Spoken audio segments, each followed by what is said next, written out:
El último capítulo de Primera Tesalonicenses que leímos el viernes, aquellos que estamos en la lectura de 5 por 5 por 5, dice: ahora bien, hermanos, con respecto a los tiempos y a las épocas, no tenéis necesidad de que os escriba nada, pues vosotros mismos sabéis perfectamente que el día del Señor vendrá como ladrón en la noche.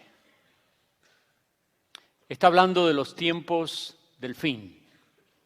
El día del Señor es una expresión que nos habla del inicio de un periodo de tiempo en el cual Dios va a ajustar las cuentas con el ser humano. Isaías, Ezequiel, Joel, Amós, Abdías, Sofonías, Zacarías y Malaquías lo mencionan en el Antiguo Testamento. Hechos, capítulo 1, primera y segunda Corintios, primera y segunda Tesalonicenses y Apocalipsis lo mencionan en el Nuevo Testamento. Si usted está leyendo el 5 por 5 por 5, mañana comenzará con segunda Tesalonicenses y el mensaje tiene que ver con el día del Señor. Las profecías indican que ese tiempo comenzará con un periodo de mucho progreso, de adelanto en las ciencias y en la paz mundial. Una sola moneda será el Bitcoin, un solo gobierno, sin caravanas, sin fronteras, con un chip en una mano o en su frente, usted tendrá todos los archivos médicos, sus alergias, su medicina, su cuenta bancaria, de manera que no tendrá temor de perder su tarjeta de crédito porque al pasar escaneará su mano o su brazo. Veamos este breve video que nos habla de los adelantos de la ciencia del día de hoy. Es inyectado con una jeringa en la mano. Esto está ocurriendo el día de hoy.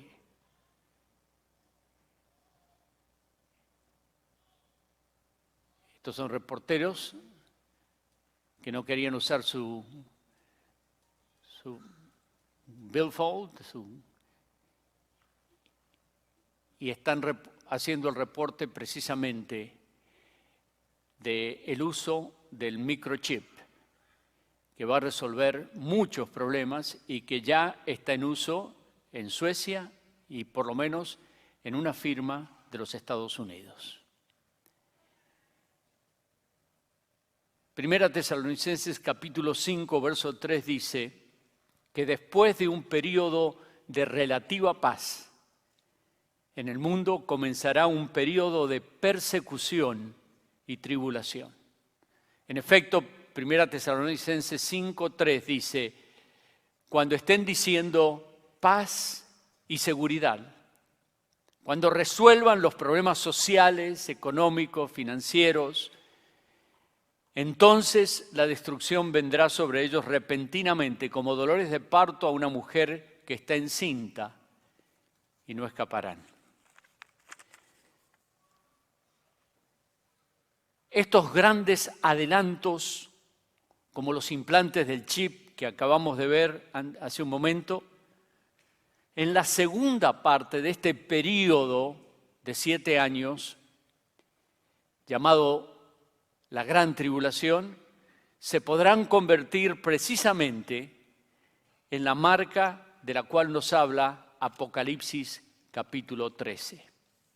Verso 16 dice: además, hizo que a todos los pequeños y grandes, ricos y pobres, libres y esclavos, se les pusiera una marca en la mano derecha o en la frente. Y nadie podía comprar ni vender si no tenía la marca o el nombre de la bestia o del monstruo o el número de su nombre.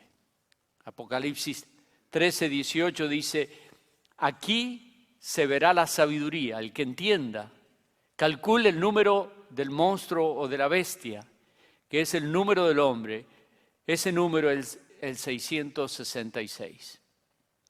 Estas cosas, cuando en mi niñez y adolescencia las leíamos, parecían de Julio Verne, algo inimaginable. Hoy la tecnología ya está en su lugar. Cuando los discípulos de Jesús le preguntaron cuándo y cómo ocurrirán estas cosas, Jesús les contesta en Mateo 24, versículo 7, porque se levantará nación contra nación, reino contra reino, habrá pestes y hambres y terremotos en diferentes lugares, y todo esto será principio de dolores. Entonces os entregarán a tribulación y os matarán y seréis aborrecidos de toda la gente por causa de mi nombre. El tema es que siempre ha habido guerras, siempre han habido terremotos, siempre han habido plagas, pero en 1 Tesalonicenses 5:3 se mencionan los dolores de parto, cada vez más frecuentes y cada vez más intensos cuando el momento se llega. Y estamos viviendo en el escenario mundial estos desastres naturales que antes ocurrían tan de vez en cuando, cada vez nos estamos acostumbrando más a todos eventos extraordinarios, cuya frecuencia y magnitud nos hablan como los dolores de parto que anuncian que su venida está cerca. Estos tiempos culminarán con la manifestación de la ira de Dios, el día del Señor que mencionamos anteriormente.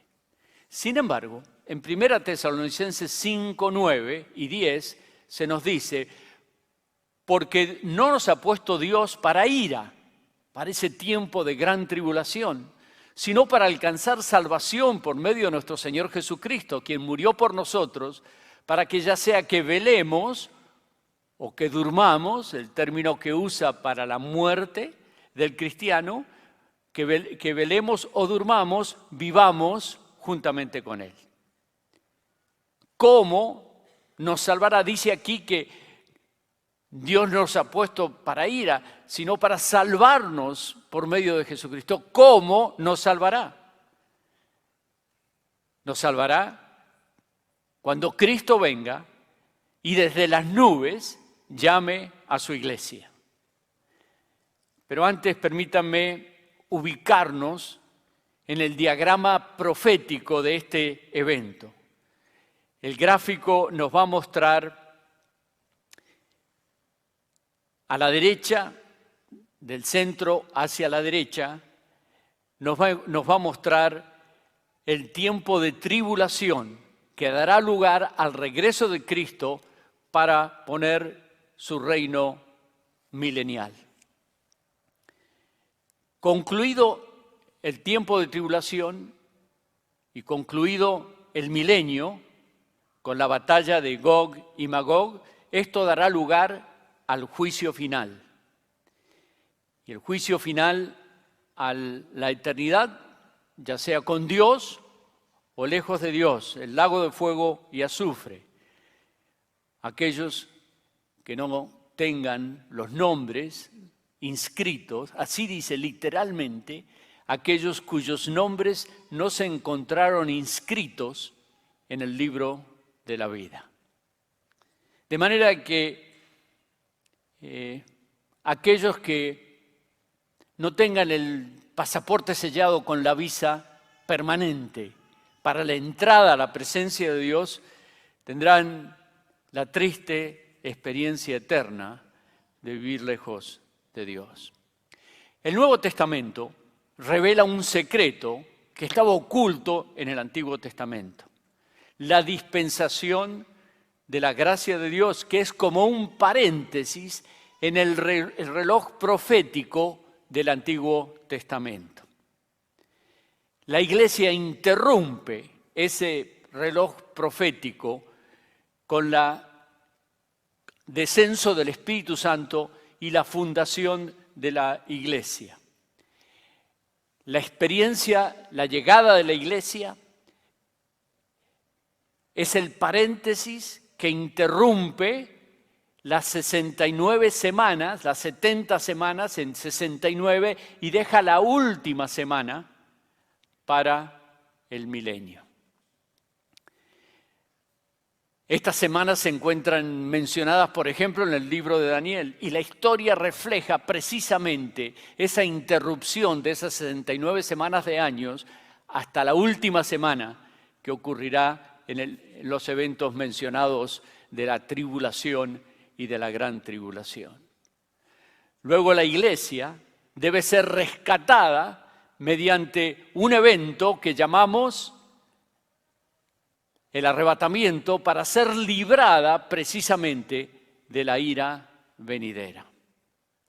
Los tesalonicenses esperaban el regreso inminente de Cristo y se preguntaban: Cristo viene por nosotros, nos sacará de esta generación maligna, pero ¿qué pasa con los muertos? Aquellos que han muerto en Cristo Jesús y no estarán en vida en ese momento de su regreso. ¿Cuál será el destino de ellos? ¿Quedarán atrás o saldrán de alguna manera con nosotros? Los que durmieron en Jesús es precisamente parte principal del tema de este libro de Primera Tesalonicenses, especialmente capítulo 4, versos 13 en adelante. Usted lo leyó el día jueves en la lectura de 5 por 5 por 5. Repito, los cristianos estaban esperando la venida, pero estaban preocupados acerca de aquellos que se habían muerto y no experimentarían aquella liberación por la venida de Jesús por ello. ¿Quedarían ellos en el cementerio? Esa era la pregunta. ¿Qué sería de la suerte de ellos? Pablo les explica lo que pasaría con ellos y con nosotros si estamos aún en este mundo cuando regrese Cristo Jesús. Capítulo 4, verso 13 en adelante. Pero no queremos, hermanos, que ignoréis acerca de los que duermen. La palabra dormir es una palabra muy interesante. Se usa muchas veces en la literatura bíblica y fuera de la Biblia como símil de la muerte. El cuerpo duerme, el espíritu no duerme. El cuerpo cuando muere va a la tierra, al polvo de donde salió. El espíritu va a Dios que lo dio. El espíritu no duerme, el cuerpo duerme hasta la resurrección. La palabra cementerio, tanto en inglés como en español, viene del lugar donde dormimos. Como el hotel, no como la casa nuestra, sino como un hotel, como el mesón donde no hubo lugar para Jesús. Es el lugar para pasar la noche. La tumba para el cristiano es el lugar para pasar la noche. Solamente pronto viene Jesús, rodeado de gloria y de luz, y nos saca a la luz. Pero no queremos, hermanos, que ignoréis acerca de los que duermen, para que no os entristezcáis como los que no tienen esperanza. Porque sí creemos que Jesús murió y resucitó, así también traerá Jesús con él los espíritus de aquellos que durmieron en Jesús. Verso 14. Porque si creemos, repito, que Jesús murió y resucitó, así también Dios traerá con él a los que durmieron en Jesús. Verso 15, por lo cual os decimos esto en palabra del Señor, que nosotros, los que estemos vivos, los que permanezcamos hasta la venida del Señor, no prederemos a los que durmieron. Verso 16, pues el Señor mismo descenderá del cielo con voz de mando, con voz de arcángel, con trompeta de Dios, y los muertos en Cristo resucitarán primero. Entonces nosotros, los que estemos vivos y que permanezcamos, seremos arrebatados juntamente con ellos en las nubes, al encuentro de nuestro Señor en el aire, y allí estaremos con el Señor siempre. Por lo tanto, consolados, confortados los unos a los otros, les dice con estas palabras de promesa, de redención y de resurrección. No tengo mucho que explicar acerca de lo que acabo de leer. Sin previo aviso, sonará una trompeta.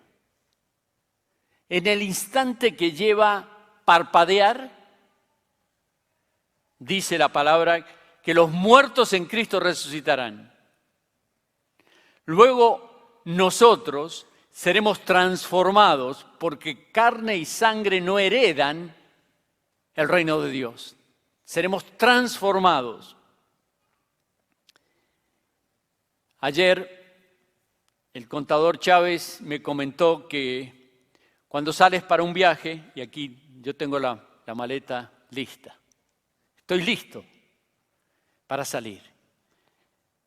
Cuando sales de viaje, ¿tú lavas y planchas la ropa que vas a dejar o la que te vas a llevar? La que te vas a llevar, ¿verdad? Estamos viviendo en tiempos donde pasamos mucho tiempo lavando y planchando las cosas que vamos a dejar. Nos ocupa demasiado las cosas de este mundo. Y es hora que nos despertemos. Despierta, decía la canción, despierta. Porque tenemos que prepararnos para ese viaje que pronto ha de ocurrir.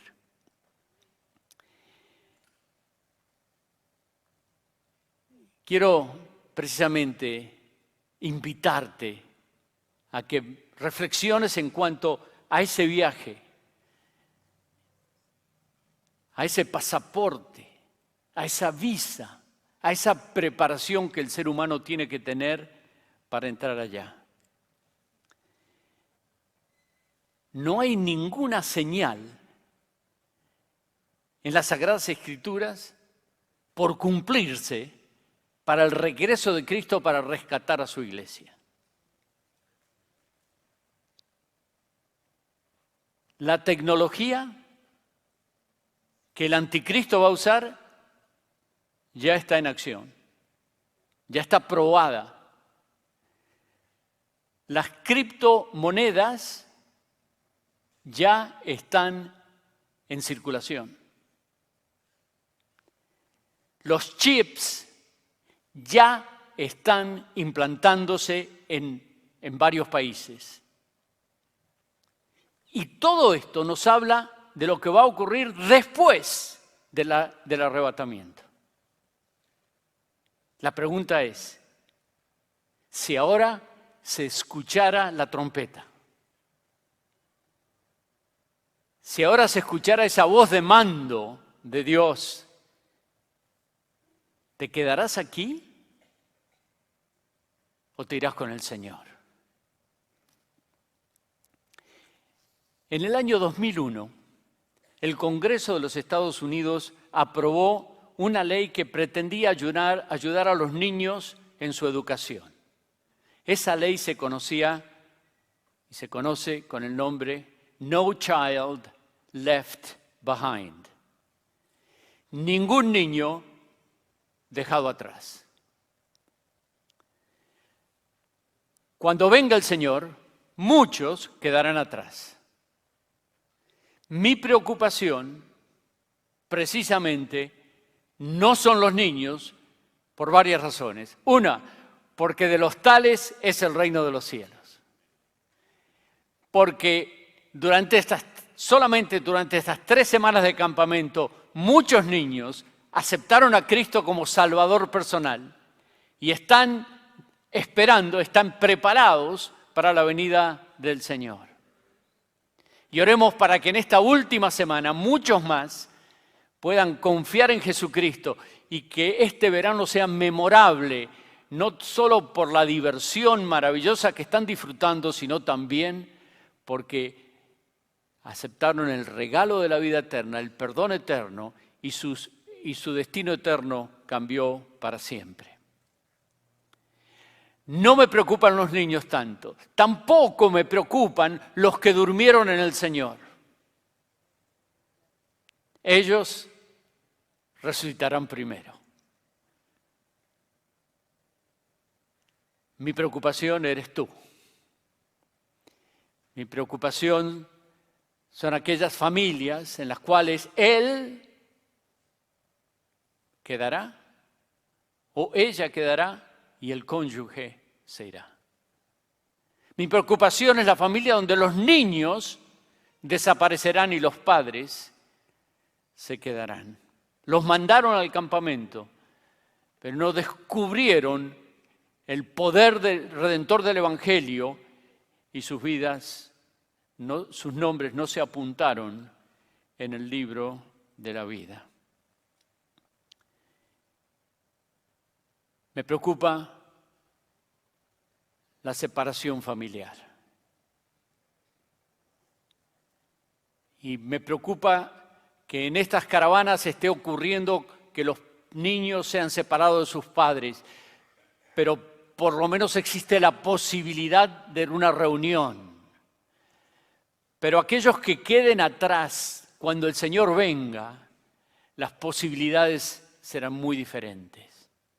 Comenzará un período diferente. La iglesia ha sido rescatada, el período de la gracia cerrado y comenzará 7 años muy difíciles. Algunos serán salvos, pero tendrán que dar su propia vida por el Evangelio, por no recibir la marca, por no recibir el sello del anticristo. De manera de que no hay momento más oportuno que el día de hoy. Que todavía estamos con vida, que todavía estamos esperando el regreso maravilloso de Cristo y que todavía tenemos la gran oportunidad de expresar nuestra fe con una oración, entregando nuestra vida y no ser dejado atrás. 1 Corintios capítulo 15 dice, aquí os digo verso 51 dice, aquí os digo un misterio, no todos dormiremos, pero todos seremos transformados en un momento, en un abrir y cerrar de ojos, a la trompeta final, pues la trompeta sonará y los muertos en Cristo resucitarán incorruptibles y nosotros seremos transformados. Yo no sé si has tenido la experiencia alguna vez de llegar a la parada del autobús y ver que el autobús ya había salido. Yo no sé si has tenido la triste experiencia de llegar finalmente a la puerta de salida del avión y ver que ha sido cerrada.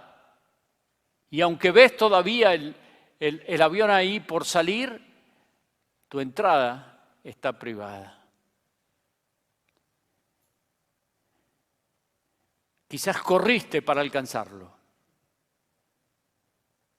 Pero quiero decirte que tu frustración y tu dolor en esas circunstancias será mucho más pequeño que en aquel momento si tú no has hecho una decisión por Cristo. No quisiera que nadie quede atrás. Yo traje mi maleta, pero ¿sabe? No me voy a llevar nada de este mundo. Porque no es cuestión de preparativos materiales. Ojalá que tengas un seguro de vida para que tu familia pueda enterrarte decentemente. Ojalá que tengas un testamento, que hayas ordenado tu vida terrenal. Y es importante, pero más importante que eso, es tener el pasaporte sellado, el ticket para entrar, la visa permanente para entrar a la presencia de Dios. Y la Biblia dice que es un regalo de fe. Que no por obras somos salvos para que nadie tenga de qué gloriarse. Es un regalo de fe a todo aquel que cree en Él, que confía en Él, que deja de confiar en sí mismo, en su religión, en sus buenas obras, en su familia, en sus en la religión de sus padres y comienza a confiar exclusivamente en la obra de Cristo. Yo recuerdo el día en que, después de haber crecido en el Evangelio, después de haber leído la palabra, después de haber cantado himnos y aprendido de memoria párrafos bíblicos, si ustedes me hubiesen preguntado entonces, ¿tú crees que cuando venga el Señor tú te vas con Él? Yo le hubiese dicho que sí. Y si hubiesen preguntado, ¿y por qué? Yo les hubiese contestado, porque yo leo la Biblia, porque yo no maté a nadie, porque yo me porto bien, porque yo. Yo sabía de Cristo, pero estaba confiando ¿en quién? En mí, en lo que había hecho, en lo que podía hacer, en lo que había dejado de hacer.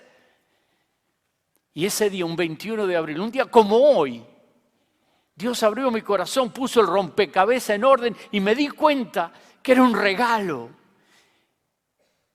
No estaba preparado, ni nunca lo estaré preparado, pero es un regalo de Dios a todo aquel que cree.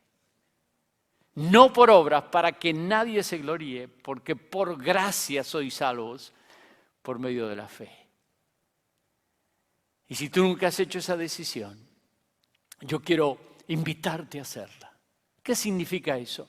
Significa que vas a dejar de confiar en ti mismo, en tu iglesia, en esta iglesia o en cualquier iglesia, y confiar exclusivamente en lo que Cristo hizo por ti. Yo creo que vas a leer la Biblia y vas a ser bautizado y vas a crecer, pero nada de eso te salva. Solamente la sangre de Cristo nos salva. ¿Y cómo accedemos a la sangre de Cristo? ¿Cómo accedemos al perdón? ¿Cómo recibimos el regalo de vida eterna? San Juan lo dice muy claramente. A los suyos vino, los suyos no lo recibieron, pero a los que recibieron, a los que creen en su nombre, les dio potestad de ser llamados hijos de Dios. Este es el día para ti. Yo voy a orar y le voy a pedir a todos que inclinen su cabeza y que oren conmigo. Señor, yo quiero pedirte de que aquellas personas que están aquí y que no tienen sus nombres registrados en el libro de la vida y que están dudando y que tienen miedo y que no quieren ser dejados atrás, te ruego de que tú extiendas tu mano, que tu Espíritu abra sus mentes y sus corazones y que puedan orar así. Y si tú quieres, y si nunca lo has hecho, o si no estás seguro, ora conmigo. Señor Jesús, dile, Señor Jesús, soy pecador. Dile, no merezco ir al cielo. Dile, pero me arrepiento de mis pecados y te recibo como mi Salvador personal. Entra en mi corazón. Y quiero decirte que no lo tienes que jalar.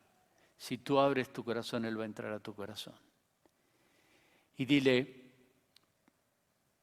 quiero que seas Señor de mi vida. Oh Dios, yo te doy gracias, porque todo aquel que viene a ti con humildad, con un corazón quebrantado, tú no le echas fuera. Y hoy sus nombres son escritos en el libro de la vida. Por fe, a todo aquel que cree. Te bendigo, Señor, te glorifico, Señor, y te doy gracias por este momento tan precioso que nos das. Y te pido tu rica y abundante bendición. En el nombre del Señor Jesús. Amén.